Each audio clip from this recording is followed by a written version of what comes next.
আগামী মাসে আর্জেন্টিনা ও কলম্বিয়ার বিপক্ষে মাঠে নামবে 5 বারের বিশ্ব চ্যাম্পিয়ন ব্রাজিল।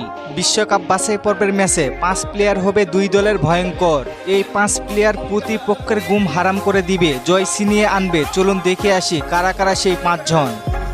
Number 5, Rodrigo গোয়েস। বর্তমান সময়ে বিশ্বাস রাখার মতো একজন প্লেয়ার রদ্রিগো গোয়েস। নেইমারের ইনজুরির পর থেকে ব্রাজিল দলের দায়িত্ব নাম্বার 10-এর দায়িত্বে আছেন তিনি।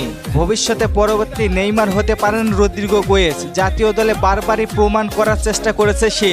আরও একবার দেখিয়ে দেওয়ার পালা কি করতে পারে রদ্রিগো গোয়েস। রাফিনহা নিজের ক্লাব বার্সেলোনার হয়ে উড়ন্ত ফর্মে আছে। রাফিনহা ক্লাব এবং জাতীয় দলের সব জায়গায় নিজের সর্বোচ্চ দিয়ে যাচ্ছেন তিনি। এমন পারফরমেন্স অব্যাহত থাকলে ব্যালন ডিওর পেতে পারেন তিনি। রাফিনহা লাস্ট ম্যাচে দলের হয়ে 2টি গোলও করেছেন। আর্জেন্টিনা ও কলম্বিয়ার বিপক্ষে জয় পেতে হলে রাফিনহার কোনো বিকল্পই নেই।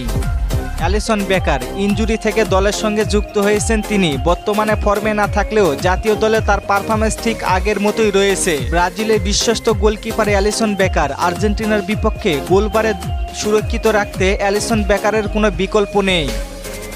ভিনিসিয়াস জুনিয়র বর্তমান সময়ে বিশ্বের সেরা ফুটবলার তিনি।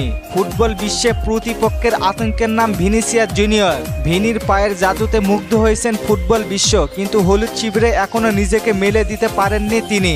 নেইমারের সঙ্গে ভিনি থাকলে কিছুটা হলেও ভিনি জ্বলে উঠতে পারে।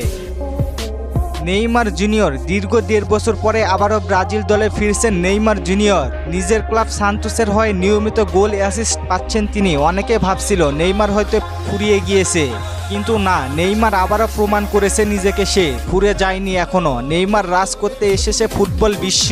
ইনজুরিকে পিছনে ফেলে আবারও দলে ফিরেছেন নেইমার জুনিয়র। সেই দলে থাকবে, সেই দল হারবে প্রশ্নই আসে না। আর্জেন্টিনা ও কলম্বিয়ার বিপক্ষে জয় পেতে হলে নেইমারকে দলে লাগবেই লাগবে। এই 5 জনের মধ্যে আপনি কার উপরে বেশি ভরসা করেন? জানিয়ে দিন আপনার মূল্যবান মতামত। আর ফুটবলকে নিয়ে নতুন কোনো প্রশ্ন থাকলে করতে পারেন, পরবর্তী ভিডিওতে রিপ্লাই করব। ধন্যবাদ।